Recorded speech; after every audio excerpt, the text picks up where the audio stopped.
ladies and gentlemen, the President of the United States.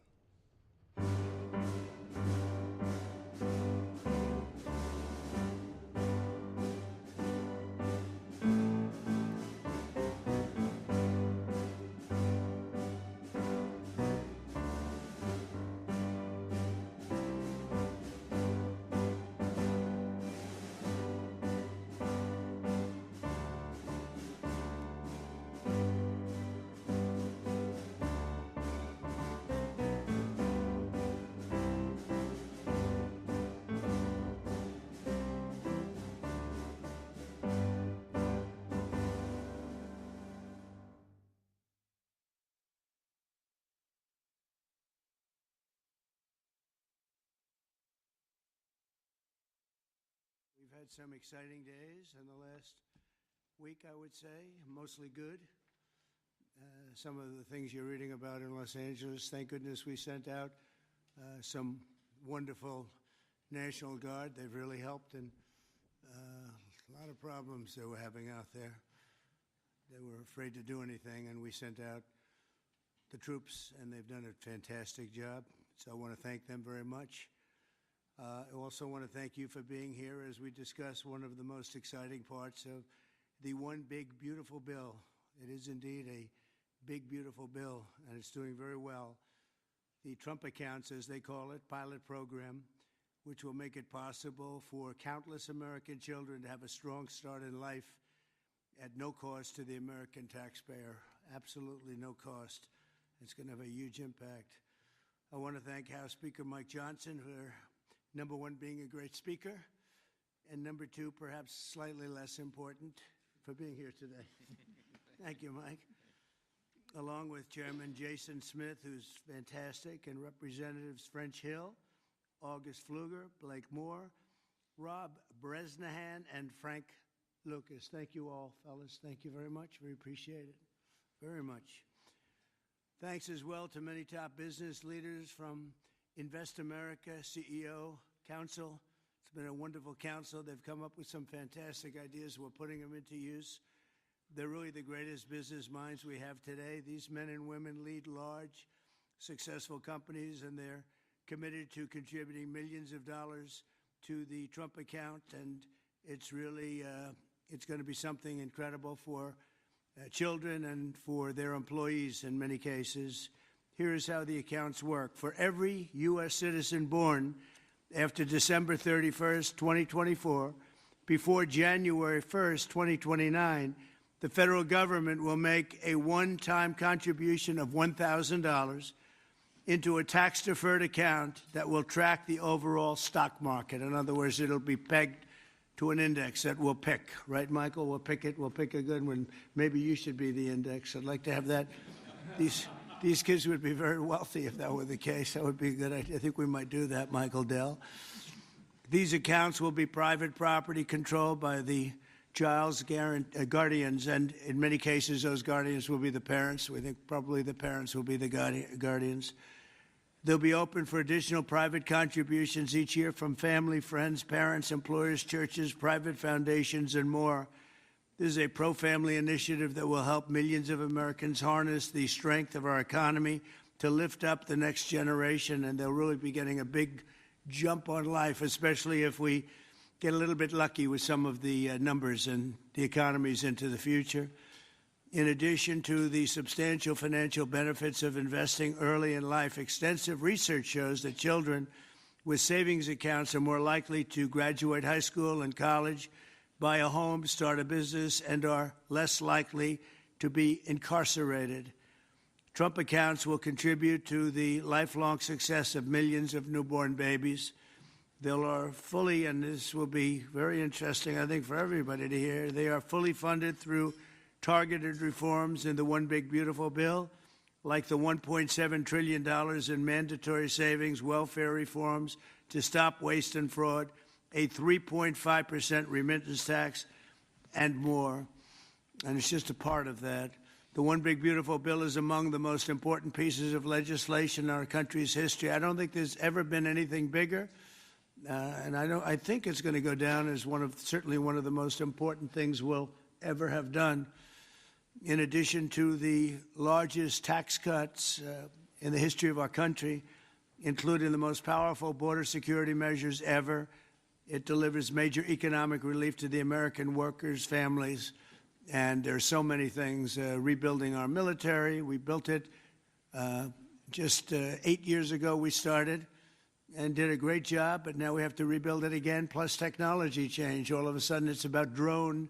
You know, we have a new form of warfare. It's drone warfare. So a lot of things change. We did a great job with the military, but now we're going to have to do some little tweaks, to put it mildly. And we'll be doing that, and we have it all nicely funded. I look forward to signing this into law. It's really something that we're having such an opportunity. And I have to say, he's here with us. He's a person that I've admired for a long time. You take a look at what he's done and followed his record. And it's Dell chairman, Michael Dell. He's done such an incredible job. It's as a business person, I study business people, and that's a perfect one to study. It should be almost mandatory reading. So I want to congratulate you on that, and thank you for the idea, because you're the first one that really brought this to my attention. I know that you and your friends have been talking about it for a long time, but other presidents didn't get it done, Michael, right? So we got it done. Congratulations. Thank you very much. Sure. I want to also give some recognition to my friend Brad Gersonner, who helped get us all organized and that's right. And actually thank you very much. Good, Brad. Spearheaded this. Good. And also we have with us a very powerful man in the world of business, CEO David Solomon of Goldman Sachs. David, thank you very much. Thank you for having me here. Long-time friend. Thank you. Thank you very much. Uber CEO Dara Khosrowshahi. Where is Khosrowshahi? Right here. Where? Thank you very much. That's a hell of a name, but you've done a hell of a job. So that's appropriate. And also, again, Chairman Smith for doing such a job. Nobody knows taxes better than Chairman Smith. When we have a problem, Mike, we go to see Chairman Smith, right? So I want to thank you very much, Dara and Chairman Smith. I appreciate it. So I'd like to begin by asking Speaker Johnson to say a few words, and I think then we're going to go to Michael Dell, David Solomon, we're going to go to Dara, and then to Chairman Smith. Thank you very much. Mr. President, thank you so much for your bold, visionary leadership. It is the key to all of this great success that we are achieving. And the One Big Beautiful Bill, it is not an overstatement to say it will be one of the most consequential pieces of legislation in the history of Congress. There's a lot in here. And by extension, or I would say it is an extension of the figure who I believe will be the most consequential president of the modern era, if not all American history, and that's the gentleman sitting to my left. So I want to thank you for that. Thank you very much. That's a beautiful statement. Huh? Well, I like him too. Thank you. It's a statement of objective fact, and every working American understands, I think, the principle behind this concept that we're discussing today. If you have a 401k, you understand the power of investing early for the future. Trump accounts take that same principle, and they apply it from the very beginning of Americans' lives. It's a pretty simple concept. The families that opt in will receive a one-time payment of $1,000 to a Trump account that parents can contribute to. It's a bold, transformative policy that gives every eligible American child a financial head start from day one.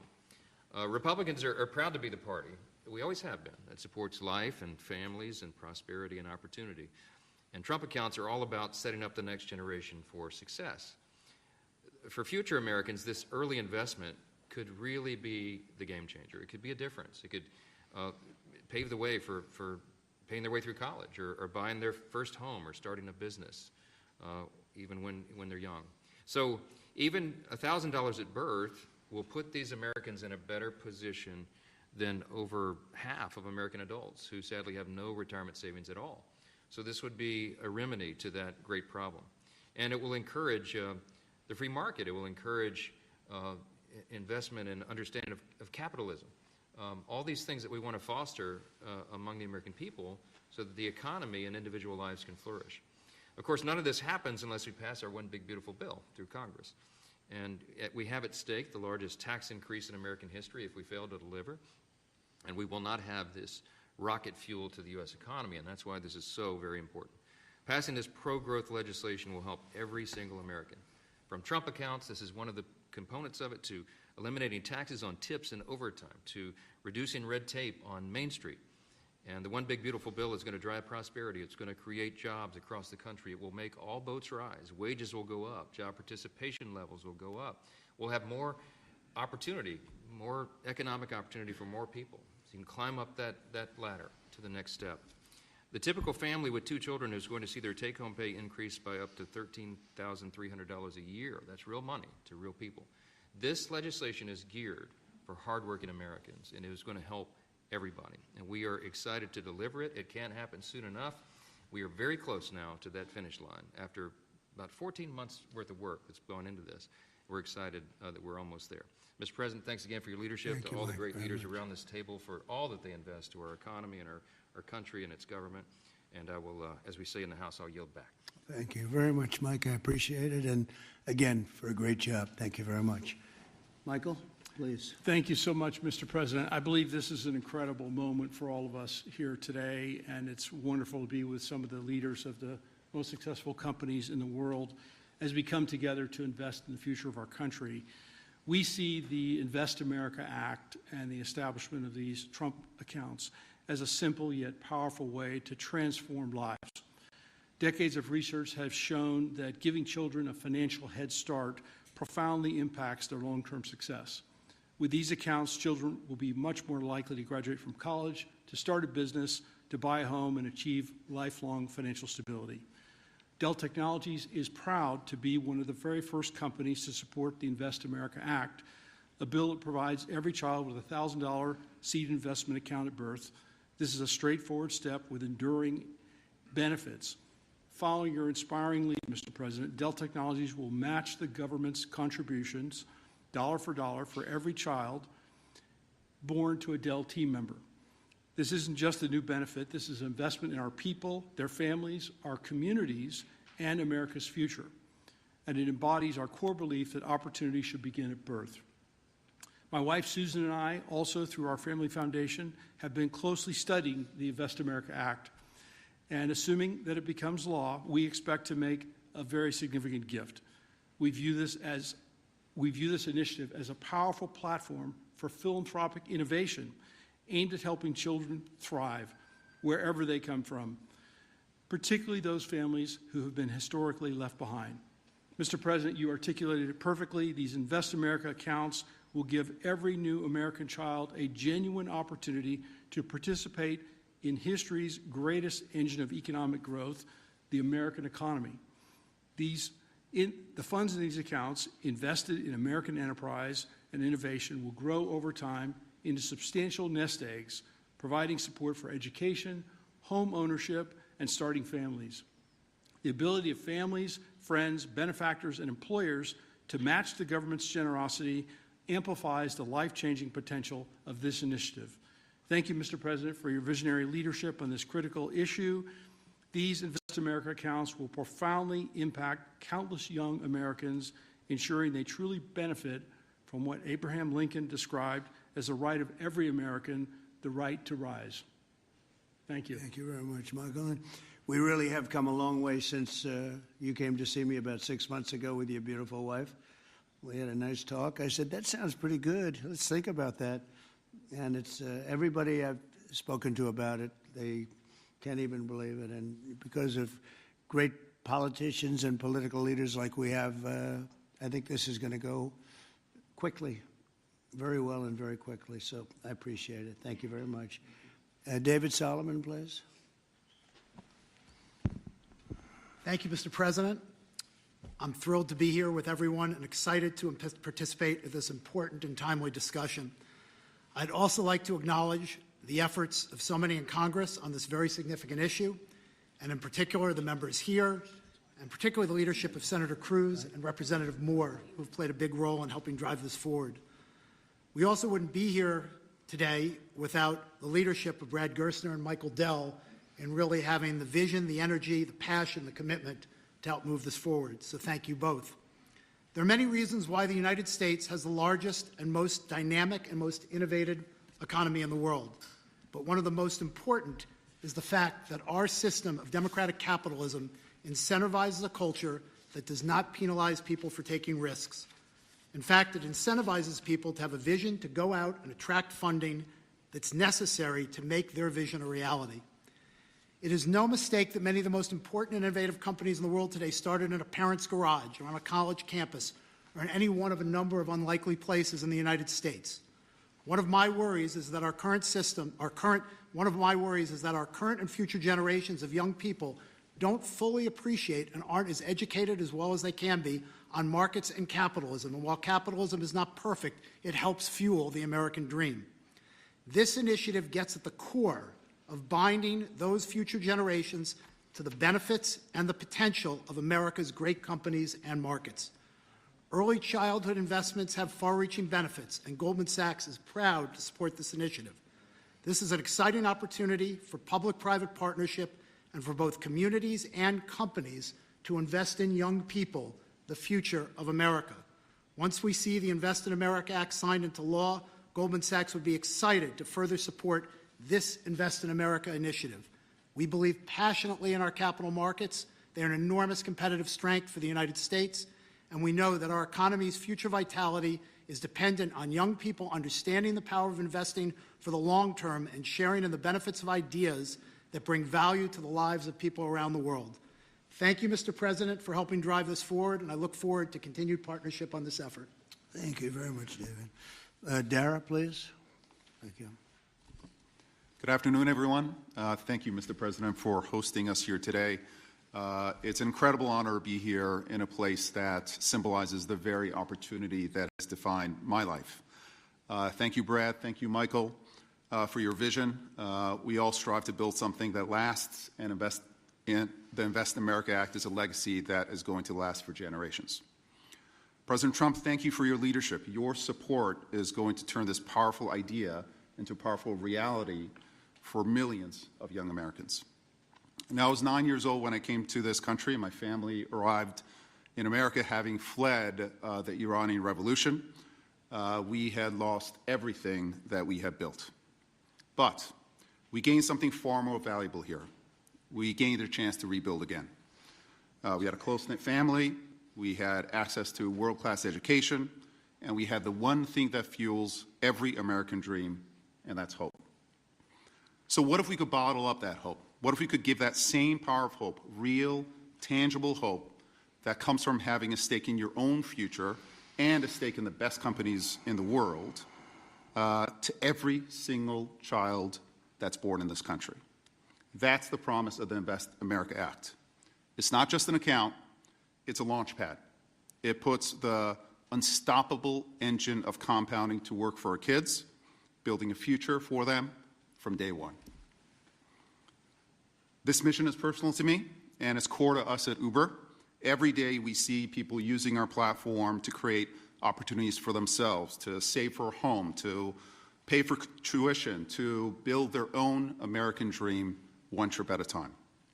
And that's why Uber is so proud to support this bill, which also includes benefits for millions of Uber drivers and couriers in the form of no tax on tips. Mr. President, our earners are grateful for your support. Thank you very much. Right? What a great job. You know, when you think we're doing a lot of work on Iran right now, and yes. I see that what you just said, you came here and Absolutely. They took it all away from you, and you started, and you've become one of the biggest anywhere in the world. What a great story that is. Thank you very much, Mr. Congratulations. President. And we wish you all the success there.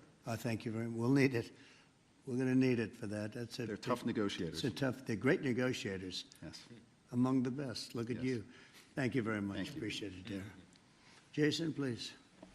Thank you, Mr. President. I want to first start off by thanking you for your leadership, your vision, your commitment to workers and families throughout this country. The One Big Beautiful Bill would not have been possible without you. And it delivers the largest tax cut in U.S. history, the largest mandatory spending cuts in U.S. history, the most significant welfare reforms in U.S. history, and the largest one-time investment in border security. So it's things to be extremely proud about. Representing Southeast Missouri, I'm extremely proud about how you're delivering for working families. No tax on tips. A waitress like the waitress in Nevada that talked to you about no tax on tips, and the other 4 million tipped employees in the country, they will see an extra $1,700 in their paycheck because of the no tax on tips. That's significant for someone who's just trying to put food on their table and clothes on their backs. The linemen working overtime to restore power will get an additional $1,750 into their paycheck. Seniors will get $72 billion in tax cuts. The Trump investment accounts will be a game changer for new parents, even before their newborn baby can walk or talk. Their child will have money saved to one day learn a trade, start a business, or to buy a home. Every child born under this policy will have a better shot at a future. It does not matter if they live on a city block or on a county road. This will make a significant difference to their lives, and it's because of your leadership, Mr. President, and we say thank you. Well, thank you very much, Jason, and hopefully we're going to get that through, and we have a certain date picked out, an ideal date. If it takes a little longer, that's okay, but ideally we're going to get by a certain date. And again, I think it's one of the most important pieces of legislation we've ever had before us and that the country's ever had. I'd like to ask, if I might, Brad Gersonner, one of the most successful people in our country. I'm a friend of Michael very much, and Michael has great respect. And if you don't mind, Brad, I'd like to say a few words, please. Thank you. Well, first, it's a great honor and privilege to be here. We wouldn't be here without your leadership. And for me personally, to be here with my son, Lincoln Gersonner, happens to be named after the gentleman over your right shoulder. Where's Lincoln? Well, he's good looking. He's much better looking than you. What happened? Hey, we all want our kids to be better than ourselves.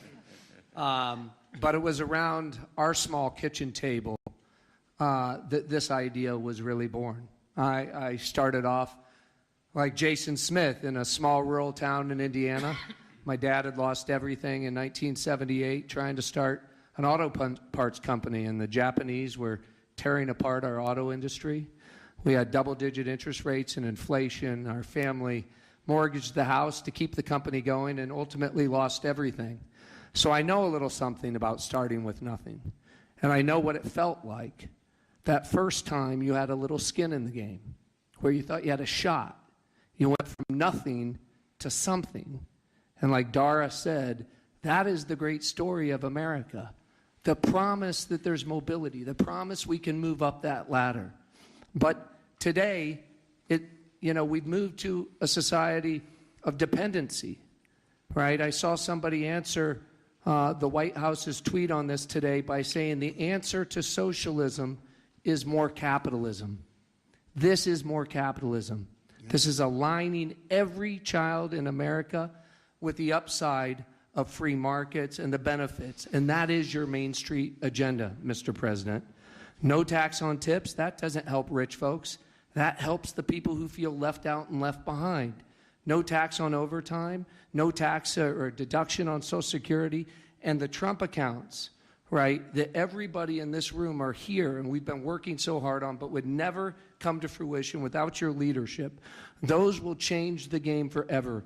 It makes America an ownership society again, because all of those kids will see the benefit of compounding. If you start with $1,000 and $750 is added a year by parents, grandparents, by churches, by the companies in this room who will all contribute to the accounts of the kids of their employees, by the great philanthropists in America. I think $750 is a low estimate per year. I think so. But if you do that, by age 18, Mr. President, these are worth $50,000. By age 30, they're worth $175,000. And if you do it every year of your life, at age 50, they're worth $1 million.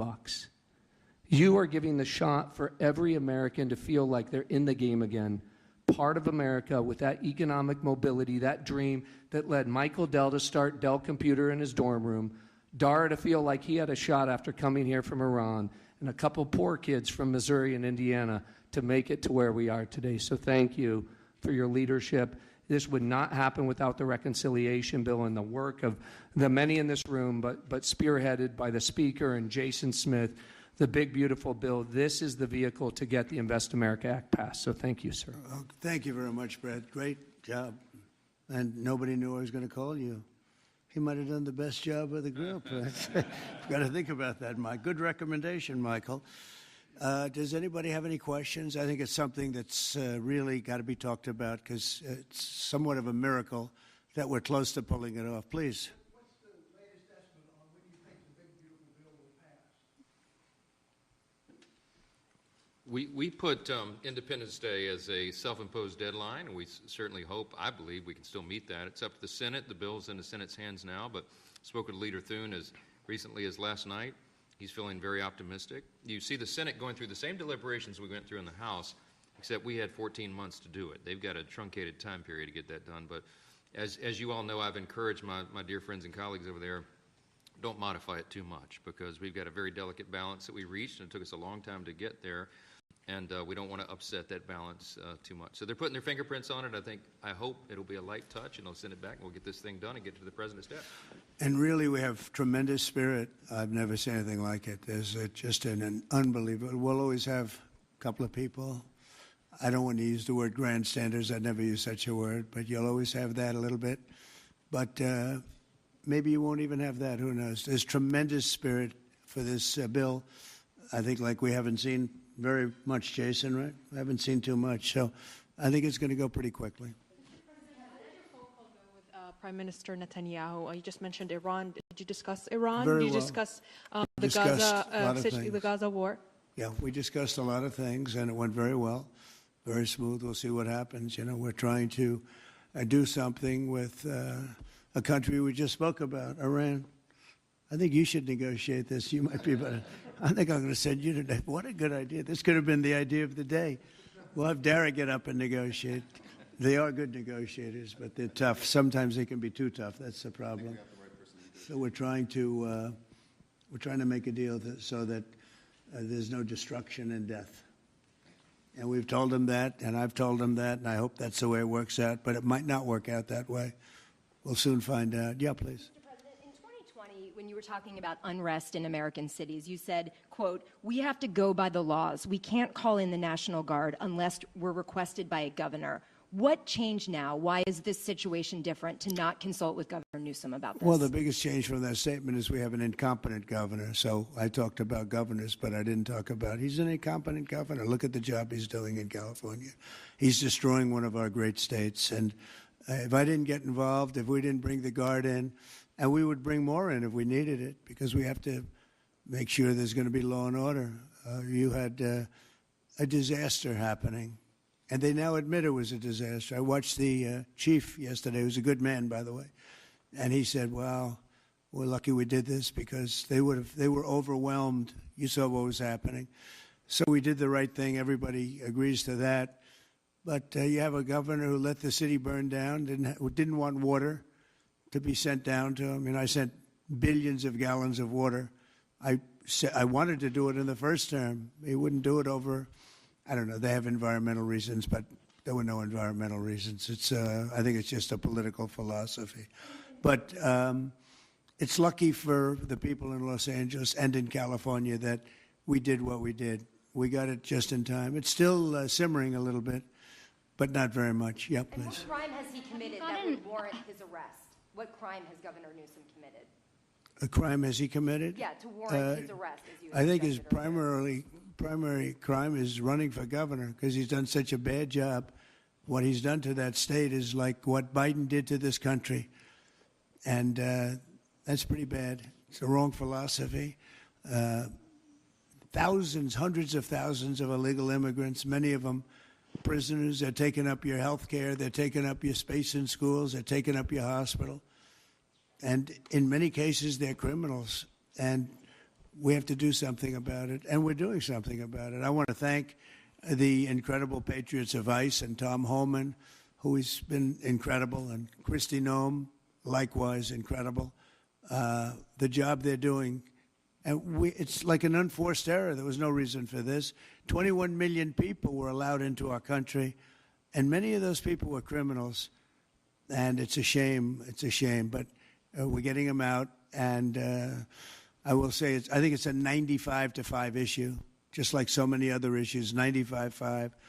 And the Democrats lost an election in a landslide because they're on the wrong side of the issues. I mean, it's not even conceivable that somebody would do the kind of things that he did. And then, you talk about projects. They want to build a train going from San Francisco to L.A., and it's costing hundreds of billions of dollars more than they thought it was going to cost. It's not even believable. To Brad and to people sitting here, would you believe that a train, it was going to cost X dollars and it might be 100 times X?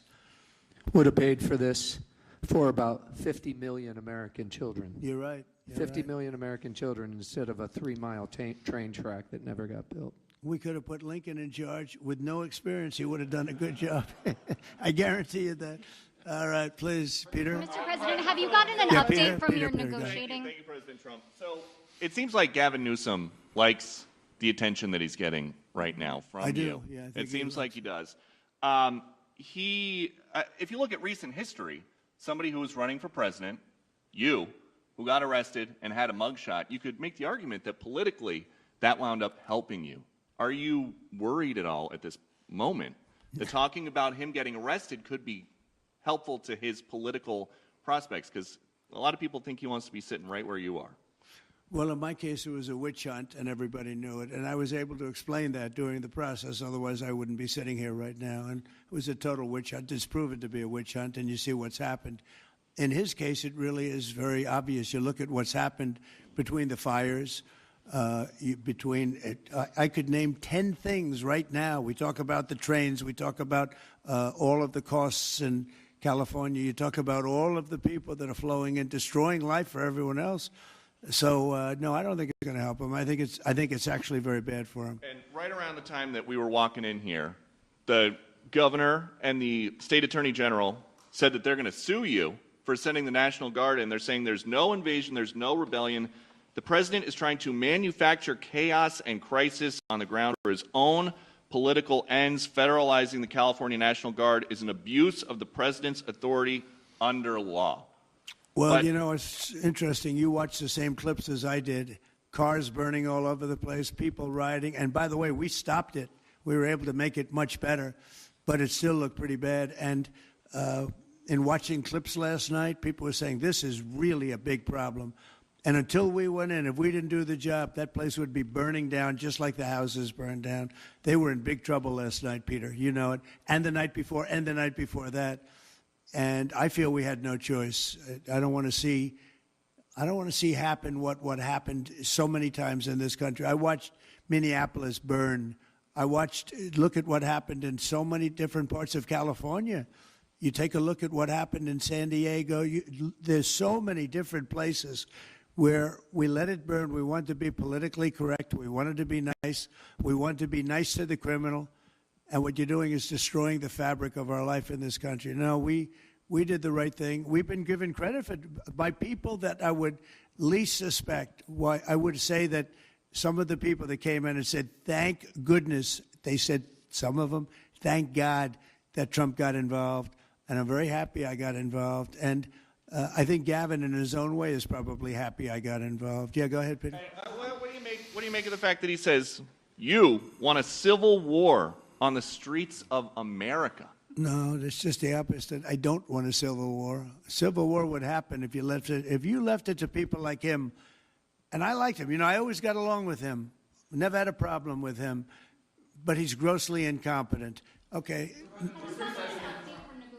In London? Have you gotten an update from your team in London negotiating? What? Louder. Have you gotten an update from your team in London negotiating the China trade talks? We are doing well with China. China's not easy, just like your home country is not easy, Dara. I think we're doing very well. They're over there now. I'm only getting good reports. It's a little early, but they'll be calling in soon. In fact, probably when I get back, I'll have my first call from them. We want to open up China. And if we don't open up China, maybe we won't do anything, but we want to open up China. It'll be a great thing for China, a great thing for the rest of the world. Are you willing to lift export controls when it comes to China? Did you give your negotiators any sort of limitation? We're going to see. Look, China has been ripping off the United States for many years. Nobody charged them 10 cents. No president had the courage to charge China for whatever reason. They didn't want to do it. I took in hundreds of billions of dollars. I put on tariffs on China when I got in first term, and we took in hundreds of billions of dollars. And then I did it again, but I did it for a lot of others. If you look at the stats, the deficit last month was cut in half. Everybody was shocked. I wasn't shocked. I think a lot of the people at this table weren't, because they saw the billions of dollars that were pouring in, and the tariffs hadn't even started yet, just about. They were in cars. They were in some countries at a very minor level. And we cut the deficit in half. And it was a big story a couple of days ago. They said, I don't believe, one of the announcers on a business network went wild, said, I can't believe these numbers. Those numbers are good. The numbers are going to be very good. I think we're going to have a great 4 years. You know, we had the greatest economy in history during my 4 years. I think this one's going to blow it away. Yeah.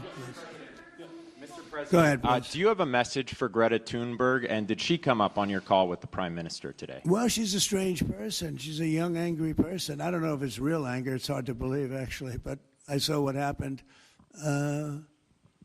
She's certainly different.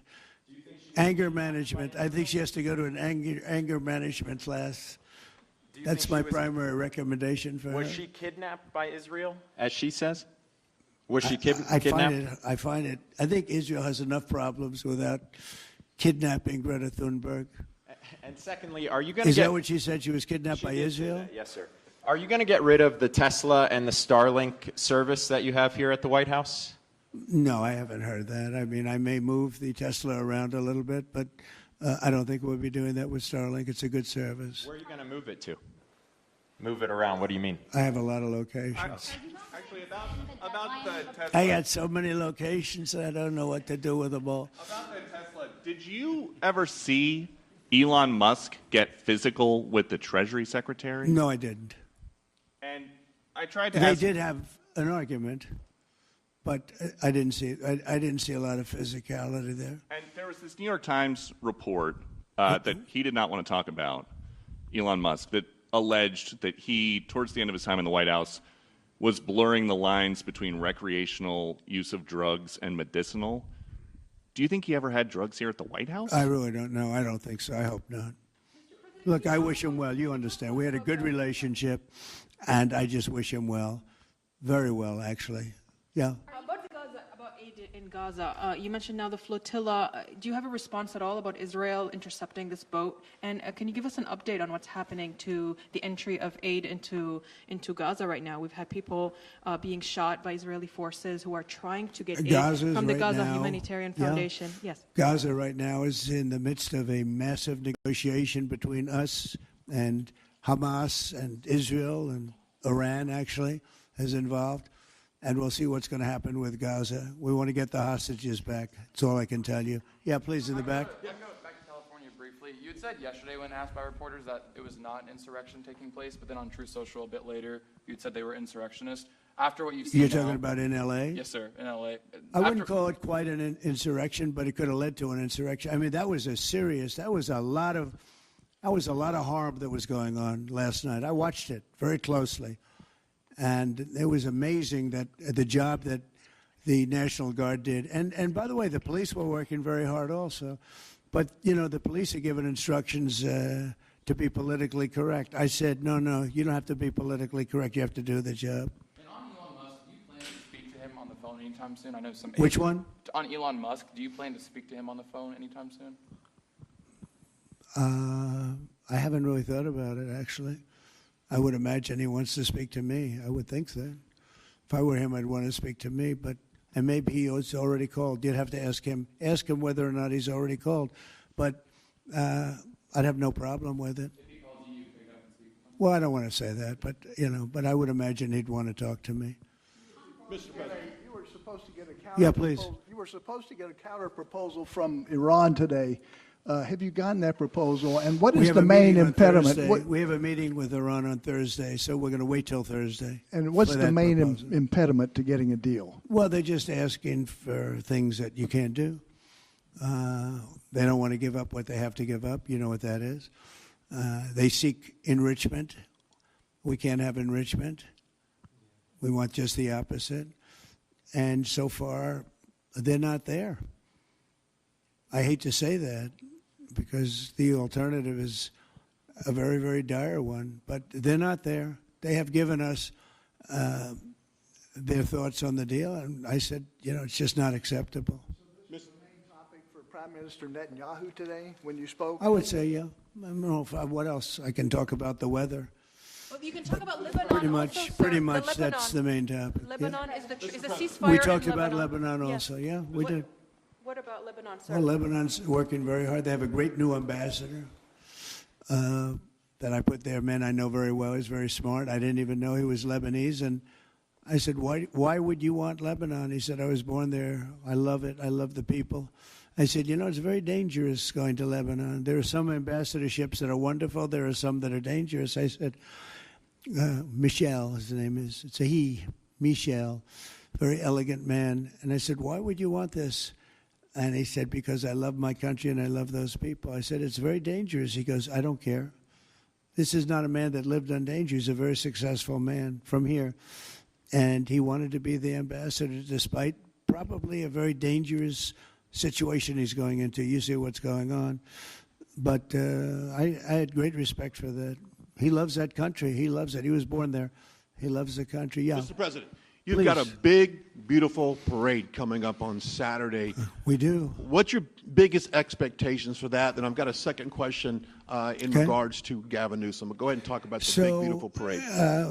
It's such a, thank you, Brian. It's such a, I think, important moment for this country. 2 weeks ago, I was calling people and back and forth with leaders, including President Putin, including French president, including lots of different people. And all of them said, we're celebrating victory in World War II. And I said, wow, isn't that amazing? We're the only one that wasn't celebrating, and we're the one that won the war. Now, Russia did help. They did lose 51 million people, in all fairness. People would say, oh, he's sticking up for Russia. No, they lost 51 million people. And, we can't forget that. But France was celebrating. And, as you know, Hitler made a speech at the Eiffel Tower. But when I spoke to President Macron, he said, oh, we are celebrating the great victory of World War II. And I think that's great that he was doing it. But we're the one that won it, and we weren't celebrating. I said to myself, isn't that crazy? And I think it's time for us to celebrate a little bit. We've had a lot of victories. We won 2 world wars, and then we go out and change the name of the forts where we won the wars. You go out, we win world wars from Fort Robert E. Lee, from Fort Bragg, from all the different forts. And what do? We change the name of the forts because we want to be politically correct. So a lot of them were changing back. You probably noticed Fort Bragg and others. But I think it's a time to celebrate our military. We've rebuilt our military largely. Little low on ammunition. That's because it goes out very fast to other countries, one in particular. But we'll get that back very quickly. But we have a military the likes of which nobody has. Nobody comes close. We have the best equipment in the world. We make the best equipment in the world. There's no military like our military. We showed that with ISIS. I was told by the television generals it would take 4 years to win, and we did it in 3 weeks. And it was headed by General Raisin Kane, who's now the chairman of the Joint Chiefs of Staff. He's great. Just left him. No, I think it's time that we celebrate. And I sort of have to laugh at these people. Well, you're going to spend a lot of money. A lot of that money is being paid for by me and people that make donations. I don't know if you know that. A lot of it won't even come out of the military. I think I can say that, Susie, right? We have people putting up money to do it. Not that it's necessary, because I think it's a great expenditure. We have many tanks. We have all sorts of new ones and very old ones, old from World War I and World War II. It's really a celebration of the Army. So the Army is a year older than the country. So next year we celebrate 250 years, but we're celebrating the Army on Flag Day. And it's not my birthday. It is my birthday, but I'm not celebrating my birthday. I'm celebrating Flag Day. It happens to be the same day, so I take a little heat. But Flag Day is the appropriate date. And we're celebrating 250 years of the Army, a great service. And remember, you know, think of it. We won so much. We won World War I, World War II, so much else. And then we became politically correct. But I can only tell you that I was told that ISIS would take anywhere from 4 to 5 years, and we did it in 3 weeks. You were there, you watched, right? We have the greatest military in the world. Nobody can beat us. As long as we have our right leadership, nobody can beat us. If we have stupid people running it, like you had in Afghanistan, when you look at that, first of all, Afghanistan should have been an easy victory as a war, but we were so sad the way we fought it, so ridiculous. We fight not to win, but we didn't used to be that way. And we're celebrating, because I think the day in Afghanistan was the saddest period of time in the history of our country. That was a Biden mess with bad generals like Milley and others. They were bad. They were incompetent generals. I know all the good ones and the bad ones. We got rid of most of the bad ones. But it was time to celebrate, and that's what we're doing. So it's on June 14th, and it's going to be a parade the likes of which I don't know if we've ever had a parade like that. It's going to be incredible. We have even though it's the Army, we have a lot of those Army airplanes flying over the top, and we have tanks all over the place, and we have thousands and thousands of soldiers going to bravely march down the streets. It's going to be a beautiful day, I think. And we're going to celebrate our country. You spoke of leadership, and real quickly, speaking of Gavin Newsom, is he the right leader for California, considering how massive their economy is and all these U.S. investments coming in? Is he the right governor and leader for the future of California and for U.S. investments? I don't think he is. I mean, I think he's done a terrible job. And, you know, he's a guy, I always got along with him. You look at his past statements about me. I was a great president. I always took care of California, you know, all that. But I'm just talking on results. You look, you know, he has the advantage of beautiful weather, maybe the best weather of any state when you think about it. Beautiful weather, beautiful ocean, beautiful everything. You have all the advantages, and he didn't take advantage of that. And he's let people come in by the millions who are overrunning your hospitals, your education system, and your police. Your police are being overrun. Look at what's happened. He should only be happy I sent in the military, because if I didn't send them in, you would have had a problem there, the likes of which we haven't seen in a long time. Yeah, please. Thank you, Brian, very much. On supersonic flight. Supersonic Yes, flight. sir. I know you just signed an executive order on it. Do you want to see a supersonic Air Force One in the next 10 years or so? Oh, well, I don't care too much about that, but I would like to see, you know, if you think about it, flight, the word flight's an interesting word, but it's probably the only category where we've actually gone backwards, because we used to have the Concorde, and we could fly to London, Brad, very quickly and nicely. And today it takes you 2 times and 3 times as long. It's the only thing where we've regressed. By the way, the Concorde, to my way of thinking, to this day, Michael, because you're very much into aesthetics, I know, but to this day was one of the most beautiful pieces of art I've ever seen. It was a piece of art, the beauty of the Concorde. It was the most beautiful plane, but it was you know, got you there in half the time. Now you spend a lot of time, and there's no reason for it. Because, you know, they have the sonic boom. It's not a huge problem, but they have the sonic boom thing pretty well figured out. The technology changes, the change in the skin, the change in weight, all of the other things. There's no reason why we shouldn't do great. So we are making it possible for them to do supersonic and get us back on the track. I mean, think of it, 30 years ago, we actually had planes that flew much faster than we do now. It took you half the time to get to a location. So we've regressed, and we're going to progress. Okay? Well, it's sort of an amazing thing, isn't it, though? We've gone backwards. On Wall Street, they haven't done that. If Goldman Sachs was like that, you wouldn't have Goldman Sachs anymore. Are you planning to deploy Marines? Yeah, please. Are you planning to deploy deploy Marines in California to address the situation in Los Angeles? Are you going to deploy Marines in California? We'll see what happens. I mean, I think we have it very well under control. I think it would have been a very bad situation. It was heading in the wrong direction. It's now heading in the right direction. And we hope to have the support of Gavin, because Gavin's the big beneficiary as we straighten out his problems. I mean, his state is a mess. And I'd like to get somebody involved in the rail because, look, personally, it should have never been built because you can fly there for $2. And what are you doing? They're doing that. You could drive. You could do lots of different things. You know, if they did a study, if you gave every passenger the finest limousine service in the history of our world, the most expensive chauffeur-driven, white-glove limousine service back and forth, we would have saved billions of dollars as opposed to building this monstrosity that's going up.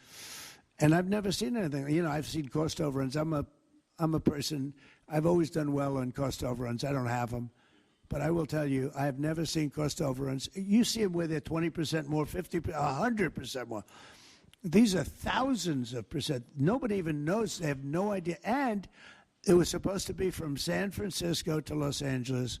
Well, they just made it way outside of Los Angeles, where it's stopping in the middle of, I don't want to say nowhere because I happen to like one of those little cities very much, but it's way short of the destination. And our government is saying, you know, why are we involved in this thing? It's been handled so badly before him, but he really blew it. So, you know, all right, one more question. Speak to any of the discussions that were had there and the purpose of that retreat, your time at Camp David. On a what? Your time at Camp David. Can you speak to what discussions were had there and the purpose of that retreat? Well, I don't want to speak to discussions. I mean, I told you what we were there for a little bit. We had discussions on many topics. We had a group of people, a large group of people, including generals and admirals and lots of others. And all I can say is our country's in great shape. We're in great shape economically. The bill that Mike and Jason and all the people are working on is going to be, I think, amazing. I think it's going to be one of the most important pieces of legislation we've ever had in this country. It's going to do things that you wouldn't believe. We're going to, you know, I have a very simple phrase. We ran an election on very simple words: make America great again. That's what we're doing. We're making it great. We're making it safe. We're making it beautiful. And we're making it very wealthy again.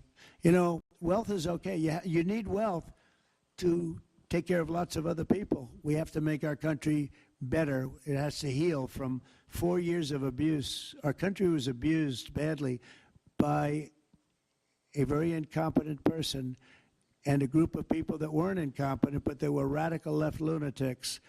And they ran the country with an auto pen. And I hope that law enforcement's looking at that very seriously. That's like a takeover of our country in a certain way, because this guy had no idea what he was doing. You saw that during the debate. You saw that in other cases. I mean, he had no idea. I saw it years ago. By the way, 40 years ago, he had no. He was bad 40 years ago. We're not just talking about. And they always like to say age, but it's not age. I know people 88, 89, 92. Bernie Marcus, who just passed away, was 95. I spoke to him a year before. He was 100%. It's not age. It's something else. But whatever it is, you can't have that in this country. The damage he's done to this country is unbelievable. But the good news is we've got much of it fixed already, and the rest of it will happen. Thank you all very much. Thank you. Thanks, guys. Let's go back out this way.